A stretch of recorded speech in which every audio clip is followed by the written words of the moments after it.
إن الحمد لله نحمده ونستعينه ونستغفره من يهده الله فلا مضل له ومن يضلل فلا هادي له وأشهد أن لا إله إلا الله وحده لا شريك له وأشهد أن سيدنا ونبينا وحبيبنا وشفيعنا وقرة أعيننا محمدا عبده ورسوله صلى الله تبارك وتعالى عليه وعلى آله وأصحابه وأزواجه وذريته وبارك وسلم تسليما كثيرا أما بعد فأعوذ بالله من الشيطان الرجيم بسم الله الرحمن الرحيم واتبع سبيل من أناب إلي وقال تعالى واصبر نفسك مع الذين يدعون ربهم بالغداة والعشي يريدون وجه الله وقال النبي صلى الله عليه وسلم المرء مع من أحب سبحان ربك رب العزة عما يصفون والسلام على المرسلين والحمد لله رب العالمين اللهم صل على سيدنا محمد وعلى آل سیدنا محمد وبارک وسلم۔ میرے محترم دوستو اور بزرگوں اور بھائیوں، اللہ تعالیٰ نے انسان کی طبیعت اور مزاج کچھ ایسا بنایا ہے کہ یہ اچھا بھی بن سکتا ہے اور برا بھی بن سکتا ہے۔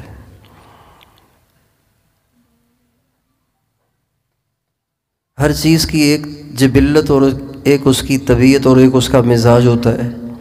جیسے پتھر کا مزاج ہی سختی ہے، آپ اس کو 50 برس بھی پانی میں بھگو کے رکھیں وہ نرم نہیں ہوگا، وہ پتھر ہی رہے گا۔ لوہا لوہا ہی رہے گا، زنگ لگ جائے گا لیکن وہ نرم نہیں پڑے گا، وہ ایسے ہی رہے گا۔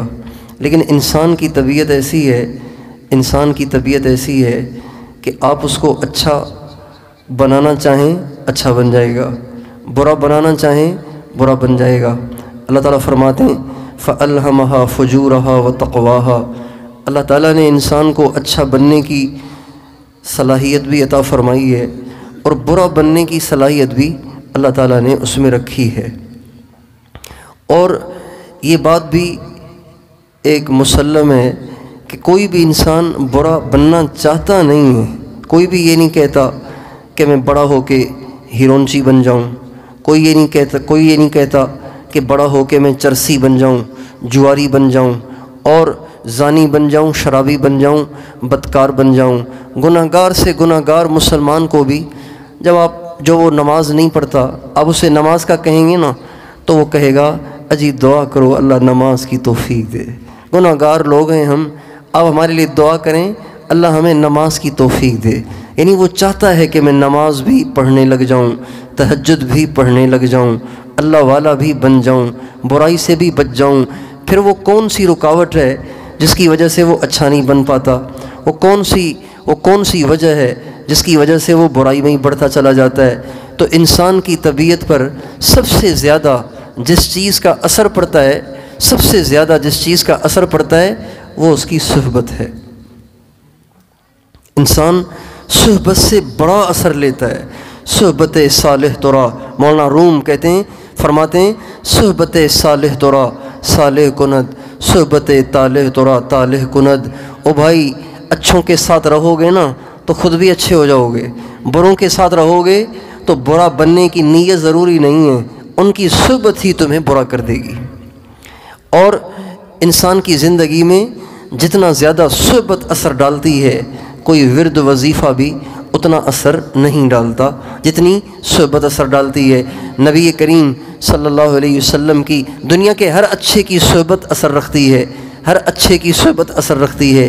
ایک عالم دین ہے، اس کی صحبت کا الگ اثر ہے، اور ایک عالم بھی ہے اور بہت بڑا اللہ والا بھی ہے، اس کی صحبت کا اثر اور زیادہ ہوگا۔ اور کوئی اپنے زمانے کا ابدال ہے، اس کی صحبت کا اثر اور زیادہ ہوگا۔ کوئی اپنے زمانے کا قطب ہے، اس کی صحبت کا اثر اور زیادہ ہوگا۔ کوئی اپنے زمانے کا غوث ہے، اس کی صحبت کا اثر اور زیادہ ہوگا۔ جتنا زیادہ صحبت میں اچھائی کا درجہ بڑھتا چلا جائے گا اتنی اس کی تاثیر بڑھتی چلی جائے گی، اتنا اس کا نفع بڑھتا چلا جائے گا۔ اور پھر سب سے زیادہ اولیاء میں سب سے اونچا مقام غوث کا ہوتا ہے، جس کو قطب الاقطاب بھی کہتے ہیں، غوث بھی کہتے ہیں۔ ان کی صحبت کے کیا کہنے، ان کی صحبت میں رہ کر ہزاروں لاکھوں انسانوں کے دلوں کی دنیا تبدیل ہو جاتی ہے، اور ظلمت سے بھرے ہوئے دل اللہ کی محبت سے منور ہو جاتے ہیں، اور پتھر سے بھی زیادہ سخت دل ان کی صحبت کی برکت سے موم ہو جاتے ہیں۔ پھر غوث سے بھی زیادہ جس کی صحبت اثر رکھتی ہے اس کو مجدد کہتے ہیں۔ مجدد وہ ہوتا ہے جو اپنے زمانے کا غوث بھی ہوتا ہے، لیکن ساتھ ساتھ اللہ تعالیٰ اس سے دین کے زندہ ہونے کا کام لیتے ہیں۔ مٹا ہوا دین ان کے ذریعے سے زندہ ہوتا ہے، اور حضور کی مٹی ہوئی سنتیں ان کے ذریعے سے دوبارہ تر و تازہ ہوتی ہیں، زندہ ہوتی ہیں۔ اس کو مجدد کہتے ہیں۔ اس کی صحبت کا اثر اور زیادہ ہوتا ہے۔ پھر ایک صحابی کی صحبت کا اثر کروڑوں مجددوں سے بھی زیادہ ہوتا ہے۔ پھر صحابی کی صحبت سے زیادہ اثر ایک نبی کا ہوتا ہے۔ 1,24,000 پیغمبر آئے، کسی بھی نبی کو لے لیجئے، ان کی صحبت کروڑوں مجددوں سے زیادہ اثر رکھتی ہے۔ اس لیے جس نے نبی کی صحبت کو پایا، اس کے برابر دنیا کا نہ تو کوئی ولی ہو سکتا ہے، نہ کوئی قطب ہو سکتا ہے، نہ کوئی غوث ہو سکتا ہے، نہ کوئی مجدد ہو سکتا ہے۔ پھر نبیوں میں بھی درجات ہیں، 1,24,000 انبیاء ہیں، 1,24,000 انبیاء ہیں۔ ان میں سب سے اونچا درجہ 313 رسولوں کا ہے، 313 رسولوں کا ہے۔ تو عام نبی کی صحبت سب سے زیادہ اثر انداز، پھر رسول کی صحبت سب سے زیادہ اثر انداز، پھر رسولوں میں بھی 5 رسولوں کا درجہ سب سے بڑا ہے، حضرت نوح علیہ السلام اور حضرت ابراہیم علیہ السلام، حضرت موسیٰ علیہ السلام، حضرت عیسیٰ علیہ السلام، اور سب کے سردار خاتم الانبیاء اور امام المرسلین اور سرور کونین اور وجہ کائنات حضرت محمد مصطفیٰ صلی اللہ علیہ وسلم، ان سب میں بڑے۔ تو ان 5 پیغمبروں کی صحبت کا اثر سب سے زیادہ۔ پھر ان 5 میں سے بھی سب سے زیادہ جن کی صحبت میں تاثیر ہے وہ سرکار دو عالم وجہ کائنات حضرت محمد مصطفیٰ احمد مجتبیٰ صلی اللہ علیہ وسلم ہے۔ اسی وجہ سے صحابہ کے برابر دنیا کا کوئی ولی نہیں ہو سکتا۔ صحبت کا بڑا اثر ہوتا ہے۔ آج تک جتنے لوگ نیک ہوئے، جتنے لوگ ولی بنے، جتنے لوگوں کو اللہ کا قرب حاصل ہوا، آپ ڈھونڈیں گے تو کسی نہ کسی کی صحبت کا اثر ہوگا، کسی نہ کسی کی صحبت کی وجہ سے وہ اللہ والے بن گئے۔ اس لیے انسان کو چاہیے کہ ہمیشہ اپنی صحبت کے لیے بہت زیادہ فکر مند رہے کہ میری صحبت اچھی سے اچھی ہو۔ ہمارے ایک بزرگ ہیں حضرت مولانا پیر ذوالفقار احمد صاحب نقشبندی دامت برکاتہم العالیہ، وہ فرماتے ہیں میں چھوٹا تھا تو اسکول میں پڑھتا تھا، تو میرے جو بڑے بھائی تھے ان کے ذمہ میری تربیت تھی، والد صاحب دنیا سے چلے گئے تھے، تو بڑے بھائی نے مجھے جب اسکول میں ڈالا تو فرمانے لگے کہ بھائی ذوالفقار بات سنو، بات یہ ہے کہ آپ بچے ہیں اور بچے کے دل میں بہت سارے شوق اٹھتے ہیں، یہ بھی چاہیے، یہ بھی چاہیے، یہ بھی چاہیے۔ دیکھو ہم آپ سے یہ وعدہ کرتے ہیں آپ کا ہر شوق پورا کیا جائے گا، لیکن ایک کام آپ وہ کریں گے جو ہم کہیں گے۔ تو کیا صحبت وہ اختیار کرو گے جو ہم کہیں گے۔ آپ کے دوست ہماری مرضی کے ہوں گے، آپ کی ہر خواہش کو پورا کیا جائے گا، آپ کے ہر مطالبے کو پورا کیا جائے گا، لیکن دوستی آپ کی ان کے ساتھ ہوگی جن سے ہم کہیں گے۔ جن سے ہم کہیں گے دور ہو جاؤ، ان سے دور ہونا پڑے گا۔ جن کے قریب ہونے کو کہیں گے ان کے قریب ہونا پڑے گا۔ تو فرماتے ہیں میرے بھائی نے میری اس طرح تربیت کی، اس کا اثر یہ ہوا کہ اللہ کا شکر ہے بری صحبت ملی نہیں، بچپن ہی سے اللہ سے تعلق کا شوق رہا۔ تو بھائیو، سب سے زیادہ انسان کی طبیعت پر جس چیز کا اثر پڑتا ہے وہ صحبت ہے۔ آج بڑے بھی صحبت سے محروم ہیں، چھوٹے بھی صحبت سے محروم ہیں۔ بڑوں کو پتہ ہی نہیں زندگی کیسے گزارنی ہے، تو چھوٹوں کو کون بتائے گا کہ زندگی کیسے گزارنی ہے؟ بس ہماری زندگی تو ایسے ہے، یأکلون کما تأکل الانعام، جیسے چوپایوں کا مقصد صرف چارہ چرنا ہوتا ہے اور پانی پینا ہوتا ہے اور آوارہ پھرنا ہوتا ہے، بس یوں ہی آج کے انسان کی زندگی گزر رہی ہے کہ کھاتا ہے، پیتا ہے، سوتا ہے، کماتا ہے، یہی اس کی زندگی ہے۔ یأکلون کما تأکل الانعام والنار مثوی لہم، اللہ فرماتے ہیں ان کی کیا زندگی ہے، چوپایوں کی طرح کھاتے رہتے ہیں اور اسی حال میں زندگی گزارتے ہیں. لیکن یہ کان کھول کر سنیں، اسی حال میں مر گئے تو سیدھے جہنم میں جائیں گے. اس لیے زندگی کا مقصد نہیں پہچان پا رہے. زندگی کس لیے ملی تھی، ہم دنیا میں کیوں آئے تھے، اللہ نے ہمیں کیوں بنایا تھا، اس طرف دھیان ہی نہیں رہا. بوڑھے لوگوں کا بھی اس طرف دھیان نہیں جا رہا، اس لیے کہ صحبت سے محرومی ہے. اس لیے یہ جو آج کی ہماری مجلس ہے، اس کا مقصد صرف یہی ہے کہ ہمارے دل دماغ میں اس بات کو یہ بات بیٹھ جائے کہ مجھے اچھی صحبت کو اختیار کرنا ہے، اہل اللہ کی صحبت کو اختیار کرنا ہے. اللہ تعالیٰ ہمارے نبی سے فرما رہے ہیں وَاتَّبِعْ سَبِيلَ مَنْ أَنَابَ إِلَيَّ، میرے نبی ان کی صحبت اختیار کرو جن کا مجھ سے تعلق بنا ہوا ہے، جن کا مجھ سے تعلق جڑا ہوا ہے، ان کی صحبت کو اختیار کرو. اور ہم سورہ فاتحہ پڑھتے ہیں نا، سورہ فاتحہ پڑھتے ہیں تو سورہ فاتحہ میں پتہ نہیں ہمارا ذہن اس طرف گیا کہ نہیں گیا. اگر ہم غور کریں تو ہم سورہ فاتحہ ہر نماز کی ہر رکعت میں پڑھتے ہیں.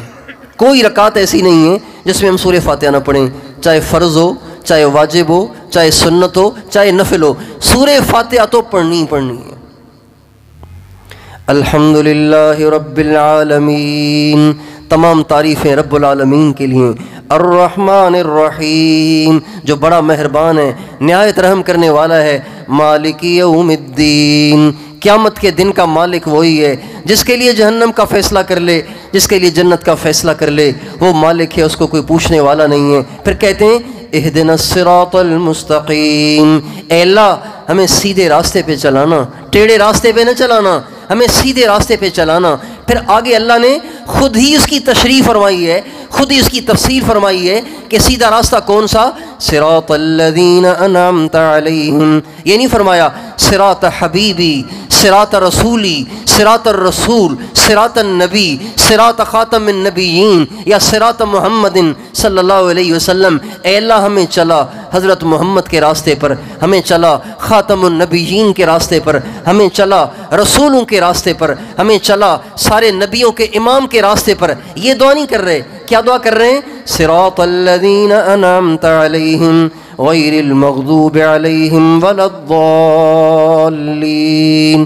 اے اللہ ان کے راستے پہ چلا جن پہ تیرا انعام ہوا ہے، جن پہ تیرا انعام ہوا ہے. اس میں انبیاء بھی آ گئے، ہمارے نبی بھی آ گئے، اولیاء بھی آ گئے، اللہ والے بھی آ گئے، علماء اہل حق بھی آ گئے، سارے اس میں آ گئے. اس لیے اہل اللہ کی جو صحبت ہے وہ انسان کی کایا پلٹ دیتی ہے، انسان کی کایا پلٹ دیتی ہے.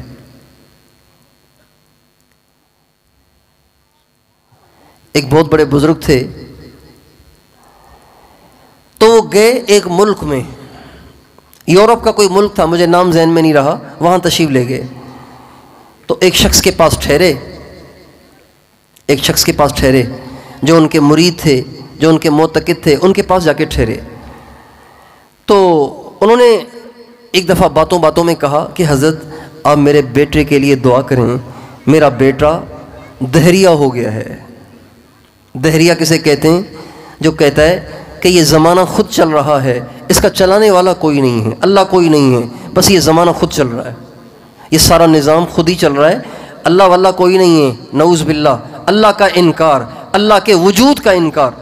تو اس نے کہا جی حضرت میرے بیٹے کے لیے دعا کریں، وہ دہریہ ہو گیا ہے. تو فرمانے لگے اچھا ٹھیک ہے، اس کو بیعت کرا دو. کہ حضرت وہ اللہ کو نہیں مانتا، وہ بزرگ کو کیسے مانے گا؟ بیعت تو وہ کرتا ہے جو کسی کو بزرگ مانے اور بزرگ مان کے اس کے ہاتھ پہ ہاتھ رکھ کر کہے کہ میں توبہ کرتا ہوں، گناہ نہیں کروں گا. وہ تو اللہ کو ہی نہیں مانتا، تو وہ بیعت کیسے کرے گا؟ فرمایا اس کو بیعت کرا دو. اچھا جی، اب اتنے بڑے اللہ والے نے بات کہہ دی تو یہ باپ گیا اپنے بیٹے کے پاس. کہا بیٹا آپ کو پتہ ہے ہمارے پاس پاکستان سے بہت بڑے بزرگ آئے ہوئے ہیں؟ کہا آئے ہوں گے. تو کہا بیٹا میری ایک خواہش ہے، میری ایک آرزو ہے، آپ پوری کریں گے؟ کہا ہاں ابو آپ بتائیں کیا بات ہے.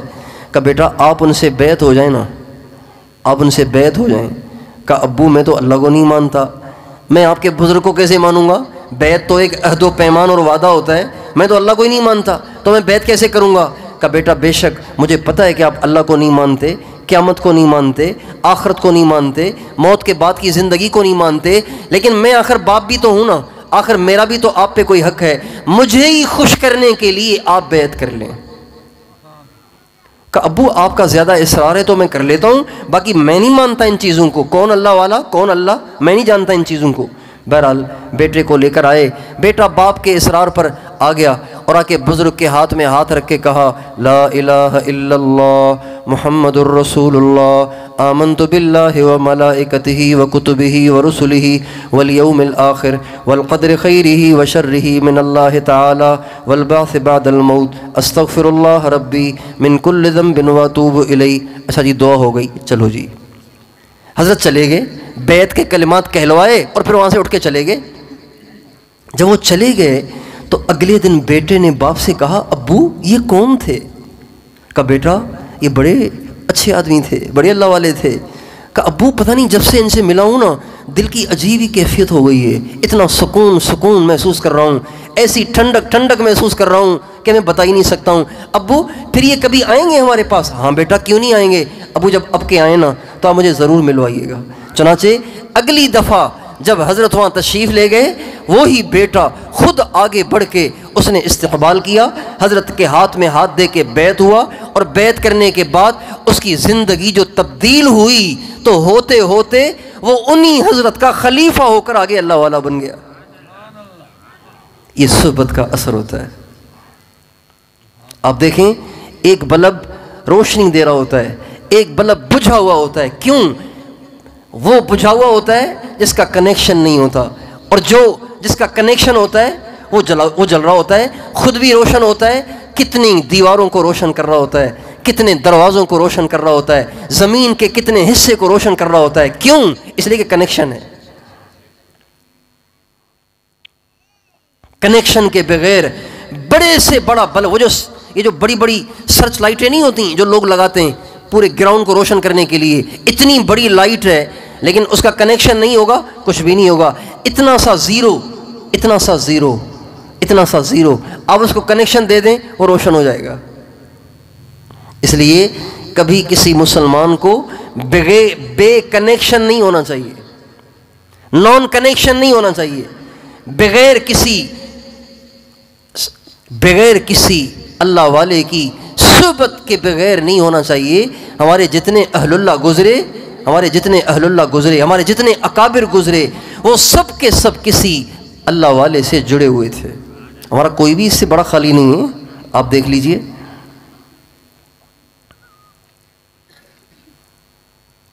ہمارے حضرت مولانا جمشید صاحب، اللہ ان کی قبر کو منور کرے، اللہ ان کے درجات کو بلند کرے، اب آمین تو کہیں یار۔ اللہ ان کی قبر پہ کروڑوں رحمتیں برسائے۔ انہوں نے ہماری بڑی تربیت کی، بہت دعائیں دیں، بڑی تربیت کی۔ عجیب ان کا انداز تھا، عجیب ان کا مزاج تھا۔ ظاہر میں وہ بہت سخت تھے، اندر میں وہ بہت نرم تھے، اور وہ اپنے قریب والوں کو غلط چلنے ہی نہیں دیتے تھے۔ تو حضرت مولانا جمشید صاحب بیعت تھے مسیح الامہ حضرت مولانا مسیح اللہ خان صاحب شیروانی رحمۃ اللہ علیہ سے، جو کہ خلیفہ اجل تھے، حکیم الامہ مجدد الملہ حضرت مولانا اشرف علی تھانوی رحمۃ اللہ علیہ کے ان کے خلیفہ تھے۔ جب وہ لاہور تشریف لاتے تو مولانا جمشید صاحب ضرور وہاں چلے جاتے اور جا کے ان کے ساتھ رہتے تھے، ان کی صحبت میں رہتے تھے۔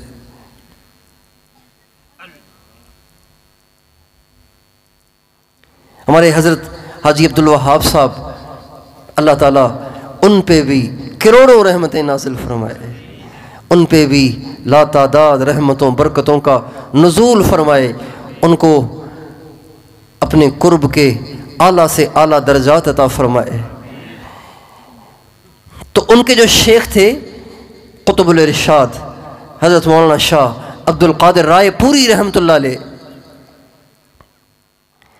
ان کو تو ہم نے دیکھا نہیں، چونکہ ان کا انتقال ہوا 1962 میں، 62 میں ان کا انتقال ہو گیا، تو ہم نے دیکھا ہی نہیں ان کو۔ لیکن یہ ہم نے ضرور دیکھا کہ ہمارے حاجی صاحب ضرور بضرور جس گاؤں میں ان کی قبر ہے وہاں تشریف لے جاتے تھے اور پوری رات جا کے وہاں گزارتے تھے اس گاؤں میں. کیوں؟ کہ یہ میرے شیخ کا گاؤں ہے، آخر میرے شیخ نے ایک زندگی یہاں گزاری ہے، تو ان کے اثرات تو ہوں گے نا. ان اثرات کو اپنے اندر جذب کرنے کے لیے پوری رات جا کے وہاں گزارتے تھے. ڈڈیاں شریف، جھاوریاں شریف، یہ سرگودا سے آگے جھاوریاں سے آگے ڈڈیاں شریف کے اندر قطب الارشاد حضرت مولانا شاہ عبد القادر رائے پوری رحمۃ اللہ علیہ کی قبر ہے، اور ساتھ مسجد ہے. اس مسجد میں حاجی صاحب کے لیے کمرہ بنا ہوا تھا، اب بھی وہ کمرہ موجود ہے، وہ کمرہ خاص ان کے لیے بنا ہوا تھا. وہ وہاں تشریف لے جاتے تھے، پوری رات وہاں جا کے ذکر کرتے، مراقبہ کرتے. قبر پہ نہیں، کہیں کسی کو غلط فہمی ہو کہ وہ قبر پہ جا کے بیٹھتے تھے. ایک کمرہ وہاں بنا ہوا تھا، پوری رات وہاں جا کے اعمال کرتے تھے، اس لیے کہ یہ گاؤں میرے شیخ کا ہے اور اس گاؤں میں میرے شیخ کے انوارات ہوں گے، اور ان انوارات کو وہ اپنے اندر جذب کرتے تھے.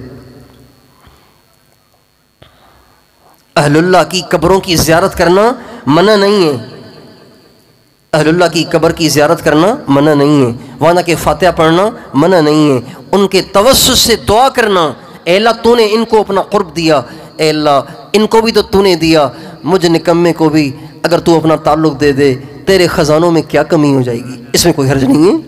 ہاں قبروں پہ جا کے سجدے کرنا، توبہ بھئی سجدہ تو اللہ کے لیے ہے.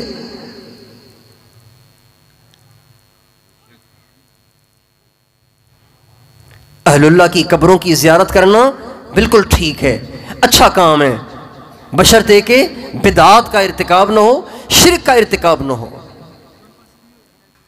اس لیے کہ ہمارے نبی نے فرمایا جب کوئی کسی کی قبر پہ جاتا ہے، آپ سن رہے نہیں سن رہے، جب کوئی کسی کی قبر پہ جاتا ہے تو قبر والا اس کے سلام کا جواب دیتا ہے. ہاں یہ ہمارے نبی نے فرمایا. اور آپ نے فرمایا اگر اس قبر والے کو اس آنے والے سے دنیا میں جان پہچان تھی تو جب یہ جاتا ہے تو وہ پہچان لیتا ہے میرا بیٹا آ گیا ہے، میرا والد آ گیا ہے، میرا بھائی آ گیا ہے فاتحہ پڑھنے کے لیے، اس کو پتہ چل جاتا ہے. یہ ہمارے نبی نے فرمایا. اس لیے قبروں کو بالکل کھنڈر بنا دینا یہ بھی ٹھیک نہیں ہے، قبروں پہ جانا چاہیے. ہمارے نبی کا ارشاد ہے جو شخص اپنی ماں اپنے باپ ان دونوں یا ان میں سے کسی ایک کی قبر پر ہر جمعے کو جائے گا اللہ پاک اس کے پچھلے گناہوں کو معاف کر دیں گے. تو میں عرض کر رہا تھا ہمارے حاجی صاحب شیخ چلے گئے تو شیخ کے گاؤں میں بھی جا کے وقت گزارتے تھے کہ میرے شیخ کے یہاں انوارات تھے، لہٰذا یہاں میں رات گزاروں گا تو مجھے اس میں سے، چونکہ انوارات ختم تو نہیں ہوتے نا، انوارات ختم نہیں ہوتے، انوارات رہتے ہیں، انوارات ختم نہیں ہوتے. ہمارے حضرت مولانا نظر الرحمان صاحب زید مجدہم، اللہ تعالیٰ ان کو لمبی زندگی عطا فرمائے اور امت سے ان کو استفادے کی توفیق عطا فرمائے. ہمیشہ ہم نے دیکھا رمضان المبارک کا مہینہ ہمیشہ اپنے شیخ کے پاس جا کے گزارتے تھے، خانقاہ سراجیہ کندیاں شریف میں. اس کے علاوہ جب کبھی بھی حضرت خواجگاں حضرت خواجہ خان محمد صاحب رحمۃ اللہ علیہ، اللہ ان پر بھی کروڑ رحمتیں نازل فرمائے، جب کبھی بھی لاہور تشریف لے جاتے حضرت ضرور رائے کے سارے اعمال چھوڑ کر ان کی خدمت میں حاضر ہوتے اور جا کے بیٹھتے تھے، جا کے مراقبہ کرتے تھے. یہ ساری سامنے کی باتیں ہیں. ہمارے حضرت مولانا احسان الحق صاحب زید مجدہم دامت فیوزہم دامت برکاتہم مد ظلہ العالی، اللہ ان کو بھی کامل صحت عطا فرمائے، ان کی زندگی کو بہت لمبا کرے، امت کو ان سے استفادے کی توفیق عطا فرمائے. ان کے شیخ، ہم سب کے شیخ قطب الاقطاب برکت العصر حضرت شیخ الحدیث مولانا محمد زکریا صاحب قدس سرہ، اللہ پاک کی ان پہ کروڑوں رحمتیں اور برکتیں ہوں. جب کبھی بھی پاکستان تشریف لاتے حضرت مولانا احسان الحق صاحب رائے سے ان کے پاس چلے جاتے، جب تک وہ پاکستان سے واپس نہ چلے جاتے حضرت مولانا احسان صاحب ان کے ساتھ ہوتے تھے. اور صرف حضرت مولانا احسان الحق صاحب نہیں، مفتی زین العابدین صاحب بھی ان کے ساتھ ہوتے تھے، چونکہ وہ بھی ان کے خلیفہ تھے، حضرت مولانا احسان صاحب بھی ان کے خلیفہ ہیں۔ تو جس کو ملا، کسی صحبت سے ملا، کسی اللہ والے کی صحبت سے ملا۔ ہمارے حضرت مولانا محمد عمر صاحب پالم پوری رحمۃ اللہ علیہ، اللہ نے ان کی زبان میں عجیب اثر رکھا تھا۔ بستی نظام الدین میں جو مرکز ہے، وہاں پہ فجر کا بیان ہمیشہ حضرت مولانا محمد یوسف کاندھیلوی رحمۃ اللہ علیہ کا ہوتا تھا، فجر کا بیان۔ 1965 میں ان کا انتقال ہوا، 1965 میں ان کا انتقال ہوا۔ اب مشورے میں بات آئی کہ بھئی حضرت مولانا یوسف صاحب فجر کے بعد مستقل بیان فرماتے تھے، اب ان کی جگہ بیان کون کرے، ان کی جگہ بیان کون کرے؟ تو مشورے میں طے ہوا کہ ان کی جگہ بیان مولوی محمد عمر کرے۔ اب یہ نوجوان تھے، بہت بڑی عمر نہیں تھی، نوجوان تھے، یہ کریں تو کہتے ہیں مجھے بیان کرنا آتا ہی نہیں تھا، میں کیسے بیان کروں، بیان کرنا آتا ہی نہیں تھا مجھے۔ لیکن مشورے میں طے ہو گیا، اور مشورے میں یہ بھی طے ہوا، حضرت شیخ الحدیث قطب الاقطاب مولانا محمد زکریا صاحب رحمۃ اللہ نے فرمایا جب بھی مولوی عمر بیان کریں گے ہم خود جا کے بیٹھا کریں گے۔ چنانچہ حضرت مولانا عمر پالم پوری صاحب بیان کے لیے ممبر پہ بیٹھتے، حضرت قطب الاقطاب شیخ الحدیث مولانا محمد زکریا صاحب رحمۃ اللہ علیہ گردن جھکا کے مراقبے میں چلے جاتے۔ جب وہ گردن جھکا لیتے تو مولانا عمر پالم پوری صاحب کی زبان کو ایسے جیسے پہیے لگ جاتے، جیسے پر لگ جاتے، اور بولتے چلے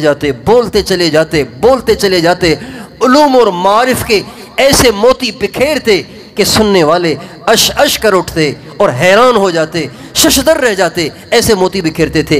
1 مہینے تک مسلسل حضرت شیخ الحدیث مولانا محمد زکریا صاحب رحمۃ اللہ علیہ مولانا محمد عمر پالم پوری صاحب کے بیان میں مراقب رہے۔ 1 مہینے کے بعد حضرت نے فرمایا اللہ کا شکر ہے زبان چل پڑی ہے، توجہ کی برکت سے زبان چل پڑی ہے۔ اور اس کے بعد ان کا حال یہ ہوتا تھا کہ 3 گھنٹے 4 گھنٹے کا بیان تو ان کے لیے معمولی سی بات ہوتا تھا، اور پھر ایسا بیان کرتے تھے کہ مجمع، لاکھوں کا مجمع ایسے دم بخود ہوتا تھا کہ کوئی ہلتا بھی نہیں تھا، ایسا بیان کرتے تھے، ایسے جیسے جادو مجمع پہ جادو کر رہے ہوں، جیسے مجمع پہ منتر پڑھ رہے ہوں کہ مجمع ہل ہی نہیں رہا۔ ایسی اللہ نے ان کی زبان میں تاثیر رکھی تھی۔ ایک دفعہ رائے میں اجتماع میں انہوں نے علماء میں بیان کیا، علماء میں بیان کرتے تھے تو مجمع پھوٹ پھوٹ کے روتا تھا، بیان کر رہے تھے تو اس بیان میں ہمارے حضرت مولانا نظر الرحمان صاحب بھی تشریف فرما تھے، تو ہم نے دیکھا حضرت مولانا نظر الرحمان صاحب پھوٹ پھوٹ کے رو رہے تھے حضرت مولانا عمر پالم پوری صاحب کے بیان میں۔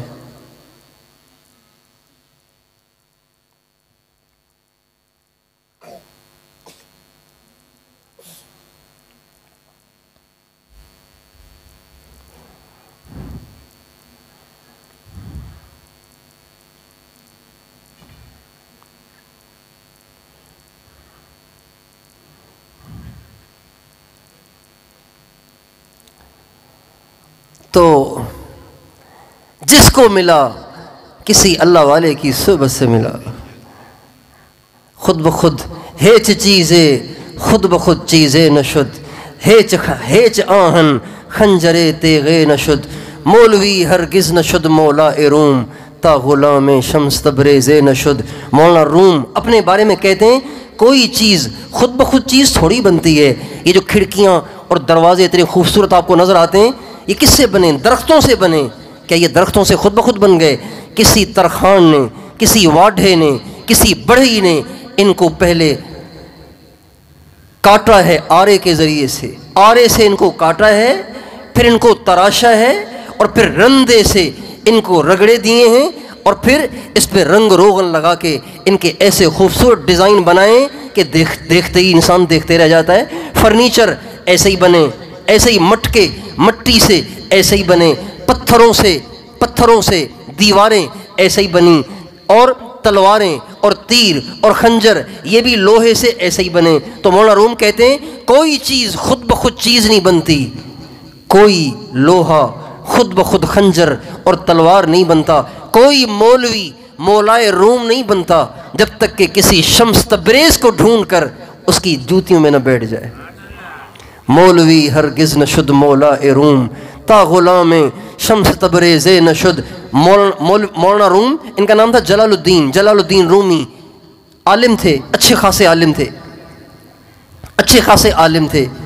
تو کہنے لگے جب عالم ہوں تو کسی کی کیا ضرورت ہے؟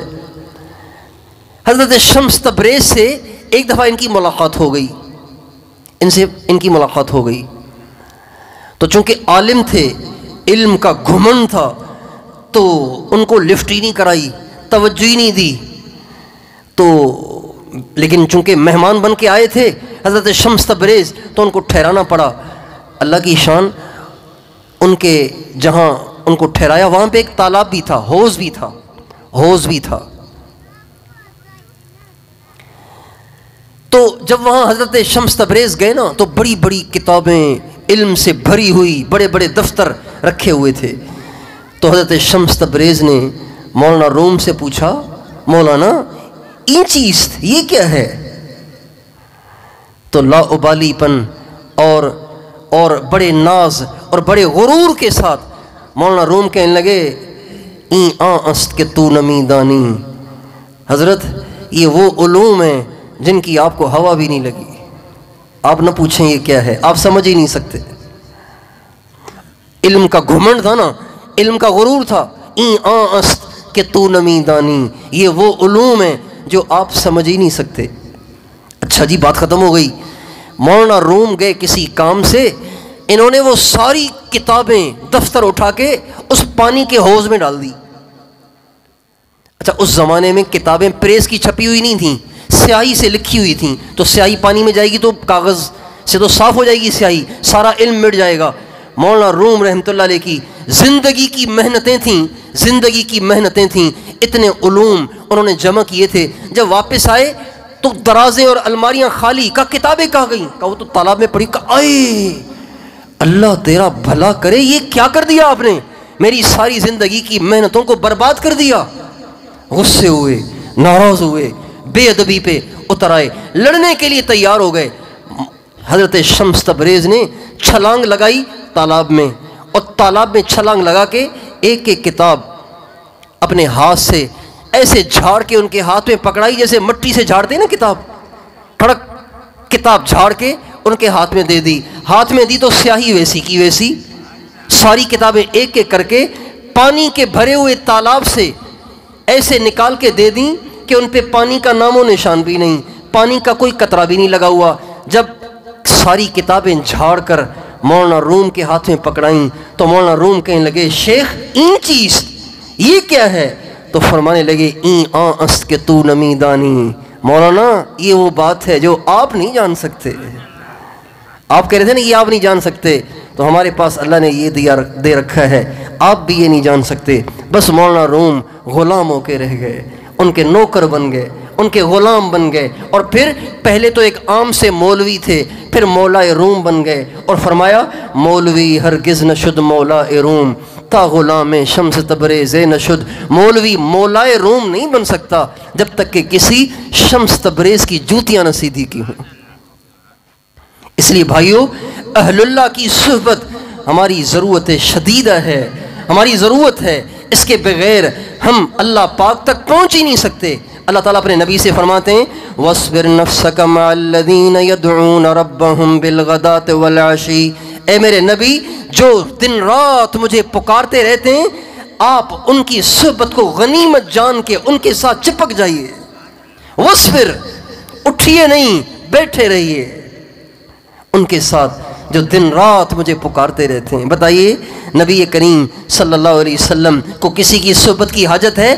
آپ کو اور مجھے اہل اللہ کی صحبت کی اہمیت بتانے کے لیے اللہ اپنے نبی سے کہہ رہے ہیں کہ آپ ان لوگوں کی صحبت اختیار کریں۔ اور اللہ تعالیٰ قرآن پاک میں ایک جگہ فرماتے ہیں، یا ایھا الذین آمنوا اتقوا اللہ، اے ایمان والو متقی بن جاؤ، پرہیزگاری کی زندگی گزارو، گناہوں سے اپنے آپ کو پاک کرو، اپنی زندگی ایسی گزارو کہیں اس میں گناہوں کی نجاست اور آلودگی نہ ہو۔ حضرت عمر بن خطاب رضی اللہ عنہ نے ایک دفعہ حضرت ابی بن کعب رضی اللہ عنہ سے پوچھا۔ حضرت ابی بن کعب ہمارے نبی کے صحابہ میں سب سے بڑے قاری شمار ہوتے تھے، سب سے بڑے قاری شمار ہوتے تھے۔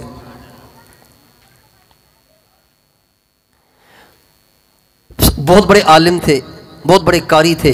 تو حضرت عمر نے ان سے پوچھا کہ ابی، یہ جو اللہ تعالیٰ نے تقویٰ کا حکم دیا ہے جگہ جگہ قرآن پاک میں، اس تقویٰ کا کیا مطلب ہے؟ کہا حضرت آپ کبھی ایسے راستے سے گزریں جو بہت تنگ ہے اور دونوں طرف اس کے جھاڑیاں ہیں، ادھر بھی جھاڑیاں ہیں ادھر بھی جھاڑیاں ہیں، گزرنے کا راستہ انتہائی تنگ ہے؟ تو فرمایا ہاں میں گزرا ہوں ایسے راستوں سے جو بہت تنگ ہیں، دائیں بائیں جھاڑیاں ہیں۔ تو فرمانے لگے آپ کیسے گزرتے ہیں؟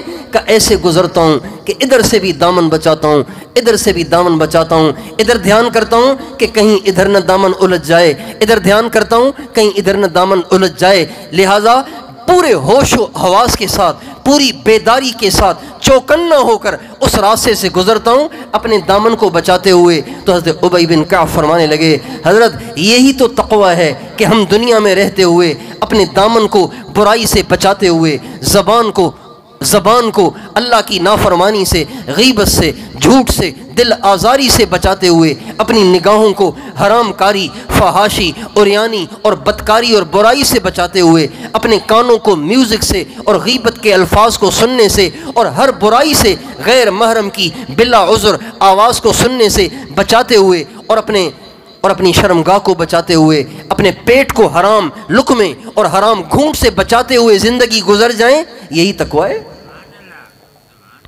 اللہ تعالیٰ فرماتے ہیں یا ایھا الذین آمنوا اتقوا اللہ، اے ایمان والو متقی بن کر زندگی گزارنا۔ یا اللہ تقویٰ کہاں سے لائیں؟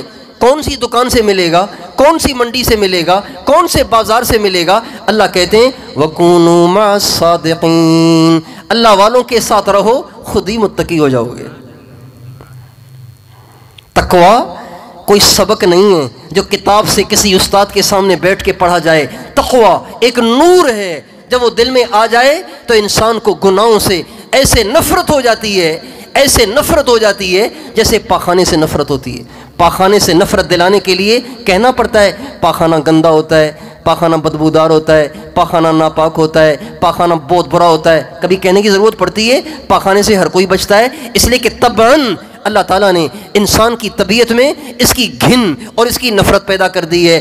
بس جب تقویٰ کا نور انسان کے دل میں آ جاتا ہے، تقویٰ کا نور انسان کے دل میں آ جاتا ہے، اسے بد نظری سے نفرت ہو جاتی ہے، اسے جھوٹ سے نفرت ہو جاتی ہے، اسے گالیوں سے نفرت ہو جاتی ہے، اسے بے صبری سے نفرت ہو جاتی ہے، اسے زنا سے نفرت ہو جاتی ہے، حرام کھانے سے نفرت ہو جاتی ہے، اسے اوروں کی دل آزاری سے نفرت ہو جاتی ہے، ماں باپ کی دل آزاری سے، ماں باپ کی نافرمانی سے اسے نفرت ہو جاتی ہے۔ اس کا دل کھنچتا ہے جب اذان سنتا ہے نماز کی طرف، اذا ما دعا داعیکم قمت مسرعا مجیبا لمولا جل لیس له مثل، اے اللہ جب تیرا پکارنے والا مؤذن پکارتا ہے، اے اللہ میں بے خود ہو کر، بے قرار ہو کر تیرے گھر کی طرف بھاگتا ہوں کہ میرے اللہ نے مجھے بلایا ہے۔ تقویٰ کا نور آتا ہے، نماز کی طرف دل کھنچے گا، قرآن کی طرف دل کھنچے گا، ذکر کی طرف دل کھنچے گا، دین کی محنت کی طرف دل کھنچے گا۔ آپ دیکھیں کہیں آپ نے سنا کسی صحابی کی وصولی کے لیے صحابہ کی جماعت اس کے پیچھے پیچھے پھر رہی ہو؟ او بھائی 3 دن لگا لو، حضرت ابوبکر، حضرت عمر، حضرت عثمان، حضرت علی چاروں پہنچے ہوئے ہیں ایک صحابی کے دروازے پہ، دروازہ کھٹکھٹا رہے، وہ نکل ہی نہیں رہا۔ اب وہ نکل کے کہہ رہا ہے کہ جی میں جا نہیں سکتا، میری بیوی بیمار ہے، میں جا نہیں سکتا، میں گھر میں اکیلا ہوں، میں جا نہیں سکتا، میرے بچے بیمار ہیں، میں جا نہیں سکتا، میرے بچے چھوٹے چھوٹے ہیں، میں جا نہیں سکتا، میرے بھائی کی شادی ہے، میں جا نہیں سکتا، میری پھوپھی زاد بہن کی شادی ہے۔ کبھی آپ نے سنا کہ صحابہ کسی کے دروازے پہ کھڑے ہو کے اس کا ذہن بنا رہے ہوں اور اس کی وصولی کر رہے ہوں؟ کیوں؟ تقویٰ کا نور جب دل میں آ جاتا ہے تو پھر انسان کو وصول کرنا نہیں پڑتا، وہ اپنے سر کو اپنے سر کو ہتھیلی پہ لیے پھرتا ہے کہ اے اللہ تو مجھے وہ موقع دے جہاں تیری خدمت میں اپنی جان کا نذرانہ پیش کر کے تجھے راضی کروں۔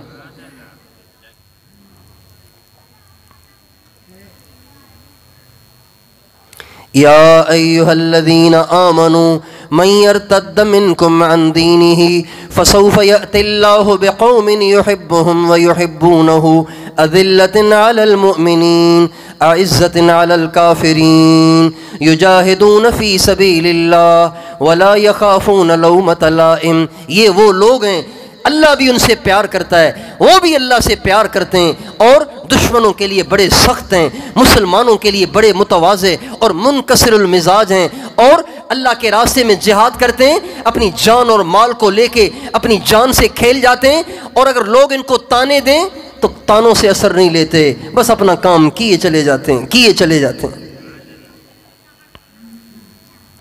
تو تقویٰ کوئی سبق نہیں ہے جس کو کتاب لے کے پڑھنا ہے، تقویٰ ایک نور ہے جو نور ایک سینے سے دوسرے سینے میں منتقل ہوتا ہے۔ تو وہیں سے منتقل ہوگا نا جہاں پہلے سے ہو، جہاں ہے ہی نہیں تو وہاں کیسے منتقل ہوگا؟ جو چراغ پہلے سے بجھا ہوا ہو اس سے کوئی چراغ جل سکتا ہے؟ آپ سے پوچھتا ہوں، کبھی کوئی چراغ جلا کسی بجھی ہوئی تیلی سے چراغ جلتا ہے؟ چراغ تو اسی تیلی سے جلے گا جو تیلی خود جل رہی ہو، جو خود جل رہی ہوگی وہ اوروں کو بھی جلا دے گی۔ جس کا اپنا دل انٹرنیٹ میں اٹکا ہوا ہے، فیس بک میں اٹکا ہوا ہے، اور یوٹیوب میں پھنسا ہوا ہے، اور جو غیر محرموں کے عشق میں مبتلا ہے، جس کے دل کا کھنچاؤ غیر محرم عورتوں کی طرف ہے، عورتوں کا مردوں کی طرف ہے، بتائیے اس سے کسی کا دل تقویٰ کے نور سے منور ہو سکتا ہے؟ اس لیے بھائیو، اہل اللہ کی صحبت یہ ہماری سب کی ضرورت ہے۔ اللہ تعالی ہمیں اس کا احساس عطا فرمائے۔ جب انسان کا معدہ بہت زیادہ خراب ہو جائے نا تو اس کو بھوک ہی نہیں لگتی پھر، اور جب بھوک نہیں لگتی تو کھانا نہیں کھاتا تو کمزور ہوتے بالکل دبلا پتلا ہو جاتا ہے۔ لوگ کہتے بھی کیا کھانا نہیں کھا رہے، کیا کہتے بھوک ہی نہیں لگتی، کیا کروں؟ تو آج ہمارا حال وہی ہو گیا ہے کہ ہمیں اہل اللہ کی صحبت کی بھوک ہی نہیں رہی تو تقویٰ کمزور ہوتے اب حال یہ ہو گیا ہے کہ نگاہیں ہی نہیں جھکا پا رہے، زبان کوئی کنٹرول نہیں کر پا رہے، حرام سے ہی نہیں بچ پا رہے، تو بتائیے کام کیسے چلے گا؟ اس لیے ہم اہل اللہ کی صحبت کو اپنی ضرورت سمجھیں اور ان سے استفادے کو اپنی ضرورت سمجھیں۔ اللہ تعالی ہم سب کو اہل اللہ کی صحبت سے نفع اٹھانے کی توفیق عطا فرمائے۔ یہ مجھے کسی نے قرآن پاک کی ایک آیت لکھ کے بھیجی ہے، وہ جو میں نے کہا نا کہ جب آدمی کسی قبر پہ جا کے سلام کرتا ہے تو وہ قبر والا جواب دیتا ہے، تو اس پہ کسی نے قرآن پاک کی ایک آیت لکھ کے بھیجی ہے، وما انت بمسمع من فی القبور، اور اے میرے نبی آپ نہیں سنا سکتے ان لوگوں کو جو قبر میں ہیں۔ تو بے شک کوئی نہیں سنا سکتا، اللہ سنا سکتا ہے،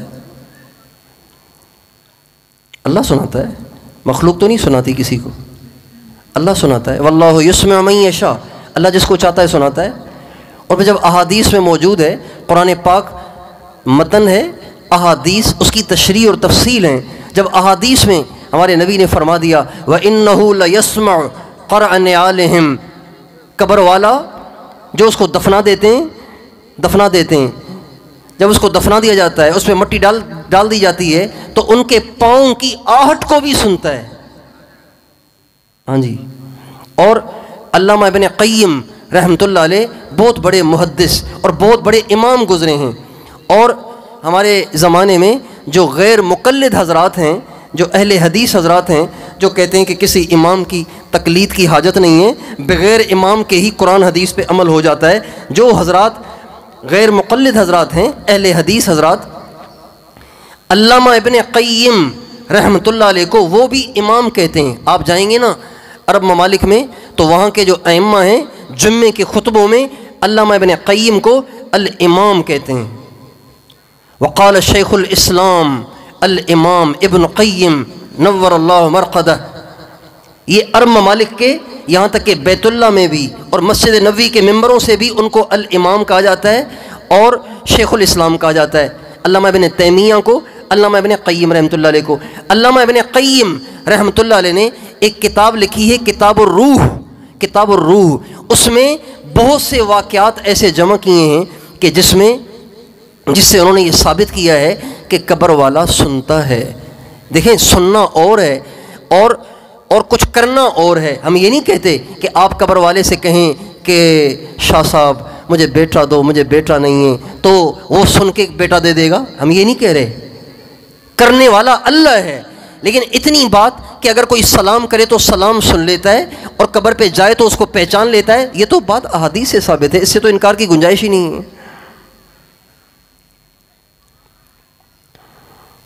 اس میں مسلمان اور کافر دونوں برابر ہیں۔ غزوہ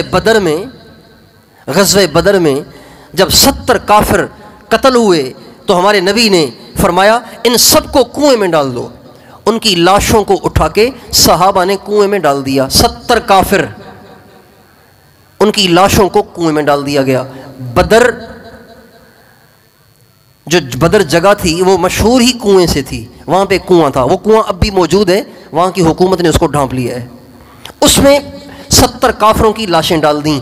جب آپ وہاں سے بدر سے واپس آنے لگے تو آپ اس کنویں پہ جا کے کھڑے ہوئے اور آپ نے فرمایا ابو جہل میں تجھے سمجھاتا نہیں تھا کہ سمجھ جا، دیکھ جو میں کہتا تھا وہ ہو گیا کہ نہیں ہو گیا۔ انا وجدنا ما وعدنا ربنا حقا، ہمارے رب نے ہم سے جو وعدہ کیا وہ تو حق نکلا، جو تم سے کہا گیا تھا بتاؤ وہ حق ہوا کہ نہیں ہوا۔ حضرت عمر ہمارے نبی کے پاس آئے، یا رسول اللہ آپ ان کافروں سے، مرے ہوئے کافروں سے، ان کی لاشوں سے باتیں کر رہے ہیں، کیا یہ سن رہے ہیں؟ آپ نے فرمایا عمر تم ان سے زیادہ نہیں سنتے، تم ان سے زیادہ نہیں سنتے، یعنی جیسے تم سن رہے ہو یہ بھی سن رہے ہیں۔ تو اس لیے قبر والے کے سننے میں تو کوئی اشکال نہیں ہے، البتہ قبر والے سے مانگنا ٹھیک نہیں ہے، یہ غلط ہے۔ ایاک نعبد و ایاک نستعین، مانگنا تو صرف اللہ سے ہے۔ اللہ تعالیٰ ہم سب کو اسی ذات سے مانگنے والا، اسی ذات کے سامنے جھکنے والا، اسی ذات سے اپنی مرادوں کو مانگنے والا بنائے، اور اہل اللہ کی صحبت کی ضرورت کا ہمیں احساس عطا فرمائے۔